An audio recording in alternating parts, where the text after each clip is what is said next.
Bonjour à tous. Alors aujourd'hui, j'ai envie de vous parler de ce qu'on appelle l'effet de somatisation, c'est-à-dire l'influence de notre état psychique sur notre état physique. D'un point de vue énergétique, on peut présenter la chose de la manière suivante, c'est-à-dire l'influence de ce qui se passe au niveau de notre corps mental sur ce qui se passe au niveau de notre corps physique. Alors là, sur ce dessin, vous avez représenté un certain nombre de nos corps, en tout cas les corps les plus denses. Donc, le plus dense, c'est évidemment le corps physique, dans la matière, et puis après tous les autres sont des corps subtils. Le corps le subtil le plus dense, ça va être le corps énergétique ou éthérique, et puis après vous allez avoir le corps astral ou émotionnel, et puis le corps mental. Voilà. Ces quatre corps, c'est ceux dont on va parler aujourd'hui, et on peut donc à partir de ce schéma où ces corps sont classés du plus dense au plus subtil, se rendre compte qu'en fait pour que l'information puisse descendre comment dire, ou aller s'inscrire du corps mental jusque dans le corps physique, et il est nécessaire en fait qu'elle se densifie, et qu'elle se densifie très fortement. Donc on peut se demander pourquoi l'information fait-elle autant d'efforts pour aller s'inscrire, pour aller se densifier à ce point-là. Donc ça c'est quelque chose, à cette question-là j'y répondrai, à ma façon en tout cas, à la fin de cette vidéo. Alors si ici les dessins, les corps sont représentés de cette manière-là, c'est simplement pour donner cette notion de densité, de subtilité, mais en réalité, les corps s'interpénètrent les uns les autres et sont un petit peu, ça fonctionne un peu comme des poupées russes, c'est-à-dire où tout à l'intérieur vous avez le corps physique, et puis en fait tous les corps, dans l'espace occupé par le corps physique, vous retrouvez tous les autres corps. Simplement, vous allez avoir votre corps énergétique qui va se dilater un peu davantage, donc il va avoir plusieurs mètres de diamètre en plus, puis votre corps émotionnel qui lui aussi va occuper l'espace occupé par le corps physique et l'espace occupé par le corps énergétique, et qui va se dilater davantage, etc. etc. Voilà, donc vu sous cet angle-là, on peut bien comprendre que l'information, elle ne va pas avoir trop de difficultés à circuler d'un corps à l'autre. La seule difficulté, ça va être la densification. Donc ça, on y revient tout à l'heure.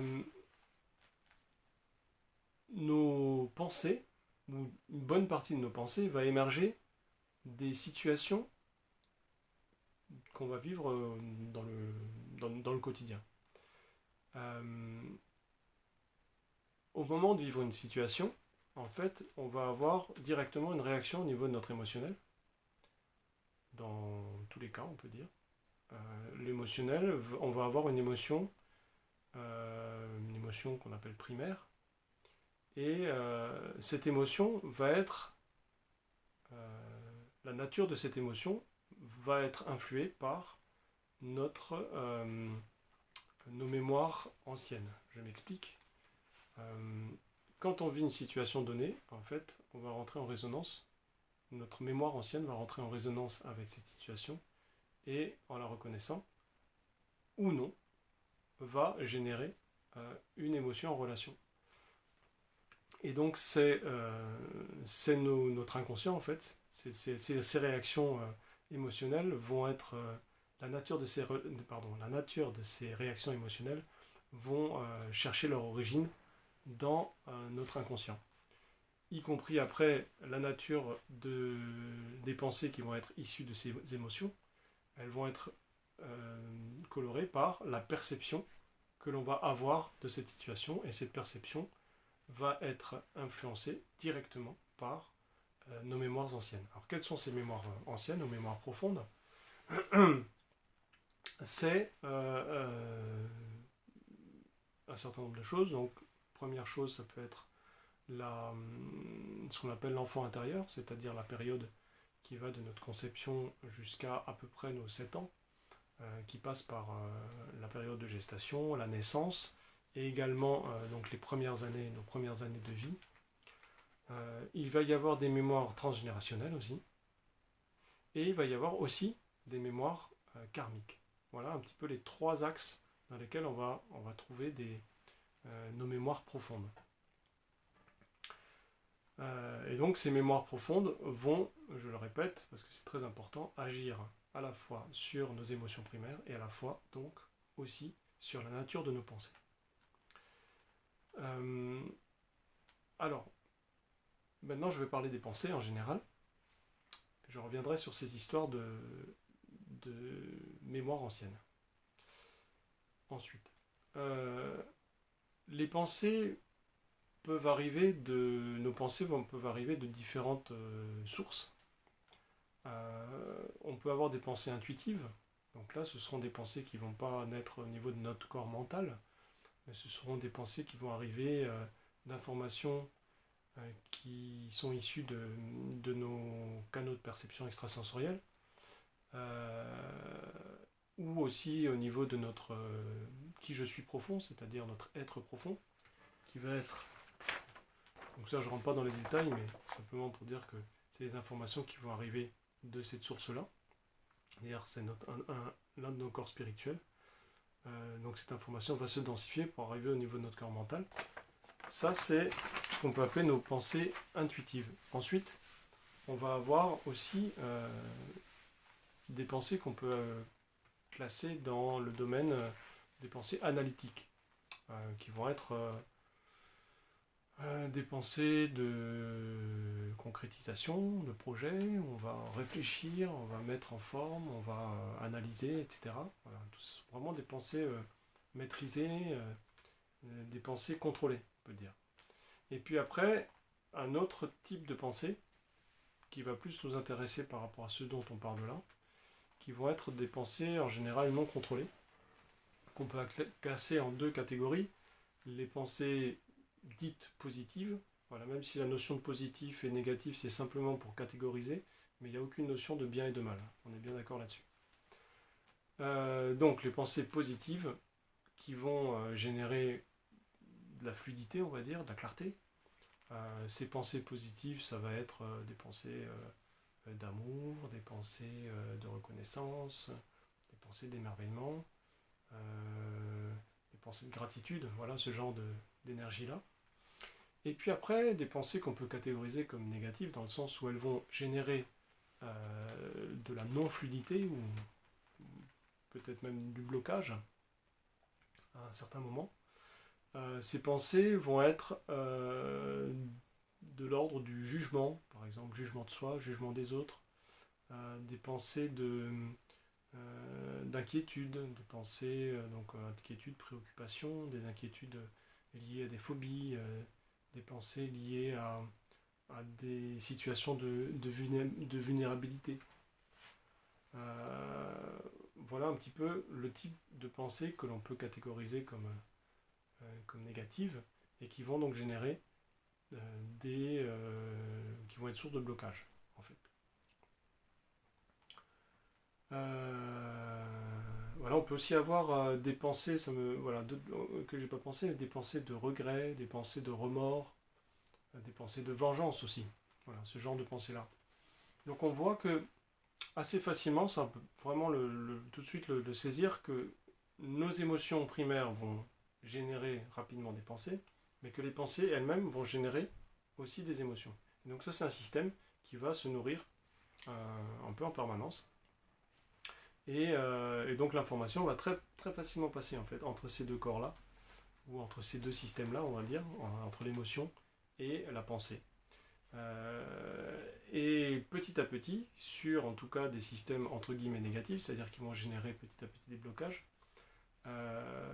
d'autant plus que justement sur des pensées dites négatives, eh ben, on va avoir tendance à avoir des pensées récurrentes négatives, donc des petits vélos là, qui vont commencer à tourner, à s'auto-nourrir. Et petit à petit, en fait, ces accumulations de charges mentales et de charges émotionnelles vont petit à petit se cristalliser et agir au fur et à mesure où ça se densifie, justement, où la charge se densifie. Et ben, l'information va se densifier et à un moment donné, elle va s'inscrire au niveau de notre corps énergétique, corps éthérique.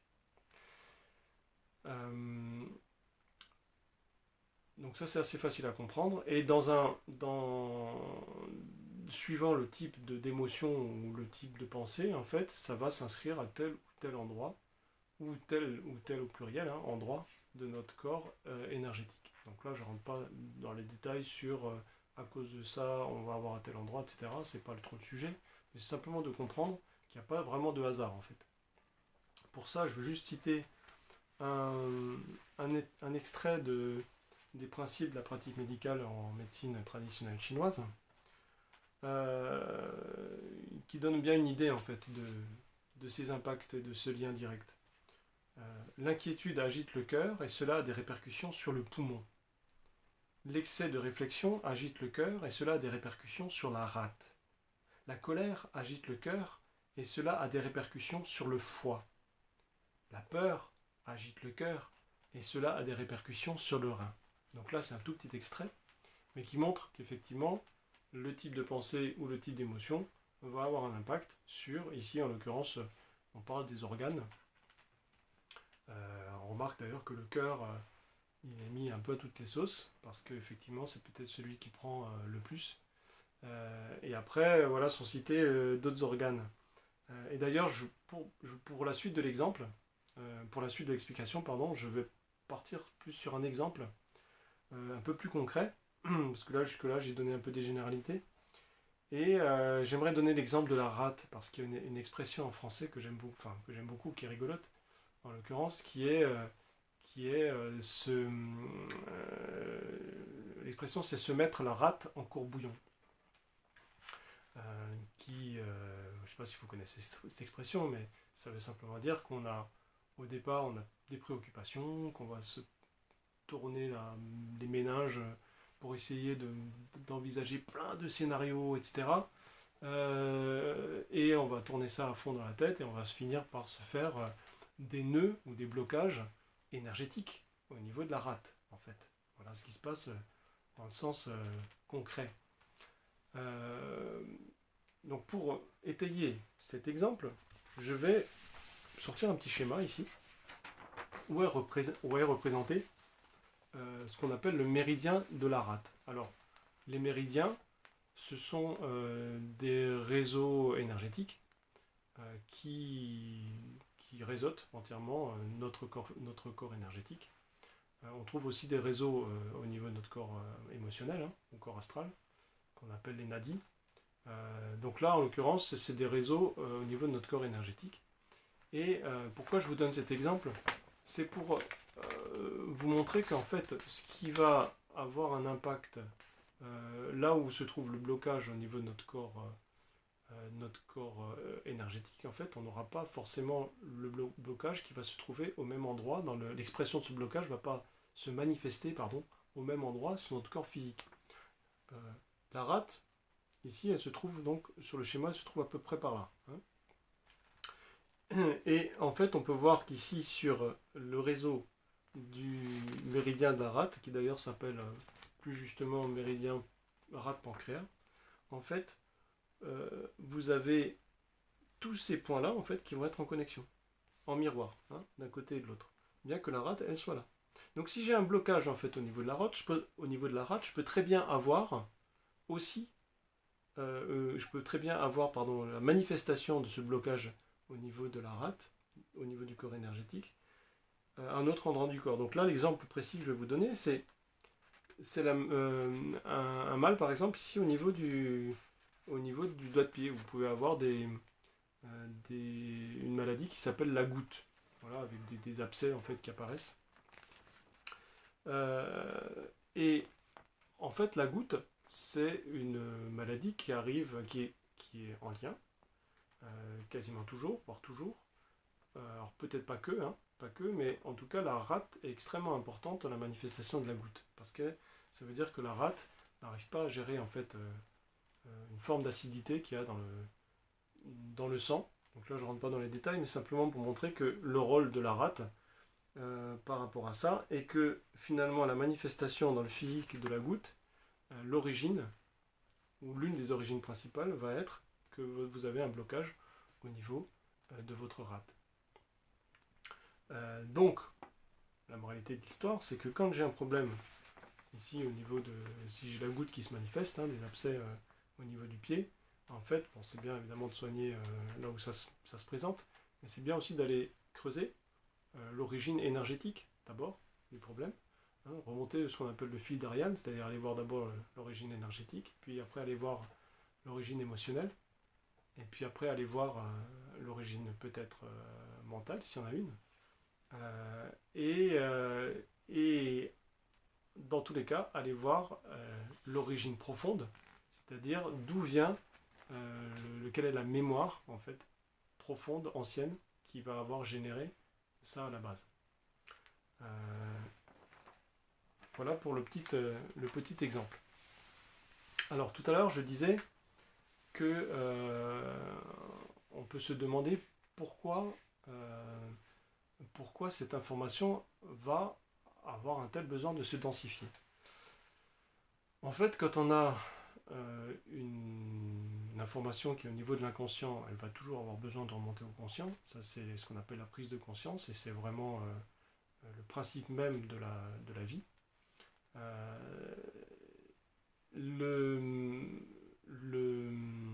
Cette information, en fait, elle va se manifester d'abord sur des niveaux plus subtils. Donc au niveau mental, au niveau émotionnel. Et si elle va se manifester à un bout de temps, et si on n'a pas réussi à entendre en fait la qualité de l'information, et donc à la comprendre et à la conscientiser, et bien petit à petit, et ben, l'information elle va se charger davantage et elle va se densifier pour aller s'inscrire à un niveau peut-être où on l'entendra davantage au niveau du corps énergétique, et assez rapidement pour le coup au niveau du corps physique, parce que quand elle va être inscrite au niveau du corps énergétique, en fait l'information elle va arriver vraiment dans nos cellules. Or, les cellules de notre corps, vous le savez, ça probablement se renouvelle tout le temps, et se renouvelle vraiment tout le temps. Quand on a, par exemple, pour donner un exemple plus concret, notre peau, par exemple, va se renouveler à 100% des cellules en un mois. Donc, au bout d'un mois, vous n'aurez plus une seule cellule qui va être commune avec un mois précédent. Au niveau du foie, ça va être au bout de 6 semaines. Au niveau du squelette, c'est un peu plus long, ça va être 3 mois à 1 an, peut-être même un peu plus suivant certaines zones. Donc ça permet aussi de comprendre que si on veut régler notre problème au niveau du corps physique, qu'on veut du coup passer par les prises de conscience, changer en fait notre manière de penser, ça va mettre aussi un certain temps, une fois que c'est beaucoup plus longtemps en fait, une fois que c'est inscrit dans le physique, que si on le travaille quand c'est au niveau émotionnel ou au niveau mental. Pour prendre l'exemple des os ou des articulations, si vous avez des douleurs dans les articulations et que vous faites un travail énergétique, qui va être de toute façon le travail à faire si vous voulez vraiment régler le problème de fond, eh bien on peut bien comprendre par la vitesse à laquelle se renouvellent les cellules que pour régler le problème, il faut minimum 3 mois, peut-être 6 mois, peut-être 1 an, suivant le type d'os sur lequel vous travaillez. Voilà un petit peu pour expliquer ces choses-là.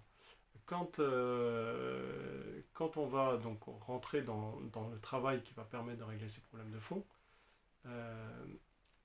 il y a donc 2 directions. La première, j'en ai déjà parlé, mais je le répète, c'est-à-dire rentrer dans un vrai travail de nettoyage, entre guillemets, des causes profondes. Donc ces causes profondes dont j'ai parlé tout à l'heure. Donc ça se fait sur une certaine durée, on ne peut pas faire ça en une semaine, ou ça se fait sur un certain temps. Suivant les personnes, ça va être plus ou moins long. A priori de façon accompagnée, parce que tout seul, c'est pas forcément évident. Tout dépend là où on en est dans notre chemin de conscience.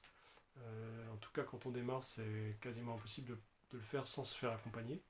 Et puis, vous avez aussi l'autre chose qu'on peut faire en parallèle, c'est-à-dire faire un travail au niveau vraiment de nos pensées, un travail volontaire, c'est-à-dire qu'on va décider de changer sa manière de penser. Alors comment est-ce qu'on peut modifier consciemment nos pensées? Alors il y a par exemple une chose très simple à faire, c'est de chercher à penser positif. Donc pour ça, vous allez tous les jours exprimer votre reconnaissance de choses qui se sont passées dans la journée, de choses positives. Vous pouvez par exemple faire un petit journal de gratitude dans lequel tous les jours vous allez inscrire les petites choses ou les grosses choses pour lesquelles vous avez de la gratitude. Donc ça, petit à petit, ça paraît très simple, très voilà, anodin, mais en fait c'est extrêmement puissant au niveau énergétique, parce que si vous faites ça, vous allez petit à petit mettre le focus sur sur ce qui se passe de positif dans votre vie. Et donc ça va modifier tout doucement la, le taux vibratoire en fait de vos pensées. Vous pouvez aussi travailler sur le rééquilibrage de vos perceptions, de la réalité. C'est-à-dire que quand il y a une situation où vous voyez tout en négatif, eh ben dites-vous que toujours toute situation est équilibrée. Et donc vous allez avoir, en fait, vous allez avoir un équilibre. Donc ce que vous voyez en négatif, en fait, existe au niveau positif. Donc c'est de voir aussi l'autre côté, qu'est-ce qui est positif en fait. On peut aussi noter régulièrement ses aspirations, ses rêves, et voir quelles peuvent être les étapes à mettre en place pour arriver à mettre dans le concret, à inscrire dans le concret nos rêves, nos ambitions, nos objectifs. On peut aussi regarder où sont nos écueils, nos problématiques, et trouver quelles vont être les phrases positives pour les contre-pieds en fait de ces, euh, de ces aspects entre guillemets négatifs, c'est-à-dire bloquants, de ces pensées limitantes, voilà, je cherchais le mot, de ces pensées ou schémas limitantes, les trouver, les déterminer, et déterminer donc les phrases positives qui vont permettre de construire des schémas non limitants. Aussi quelque chose d'extrêmement puissant, qui est peut-être moins facile à faire, mais qui est vraiment de chercher à pardonner à soi en tout et aux autres en tout. Dès que vous avez une pensée de jugement, une pensée de colère vis-à-vis de quelqu'un, contre, la colère, comme je le disais tout à l'heure, ça peut être quelque chose de très positif. Je ne sais pas si je l'ai dit d'ailleurs, mais la colère peut être très positive à partir du moment en fait où c'est une colère de décharge. Ou simplement, on va pas la tourner contre quelqu'un ou contre quelque chose ou contre soi-même, mais on va décharger. Là, en l'occurrence, je parle de pardonner systématiquement en fait à soi et aux autres. Et l'énergie de pardon est une énergie très très puissante qui permet de faire monter très haut en vibration en fait tous vos corps en fait, tous vos corps. Donc si vous le travaillez au niveau de votre pensée, et ben ça va agir directement sur tous les autres niveaux en fait, aussi par somatisation. Par rapport à ça, donc pour travailler sur le penser positif, j'ai une petite vidéo d'une personne qui s'appelle Till Swan, qui est vraiment très chouette, cette vidéo, donc je la mets en lien annexe. Vous pouvez la consulter, elle donne vraiment plein de super conseils, certains dont je vous ai parlé là, mais c'est un peu plus développé. Voilà. Voilà donc pour aujourd'hui, et je suis vraiment ravi d'avoir pu partager ces quelques notions avec vous, en espérant avoir été suffisamment limpide dans mes explications. Et je vous dis à bientôt pour d'autres partages. Bye bye.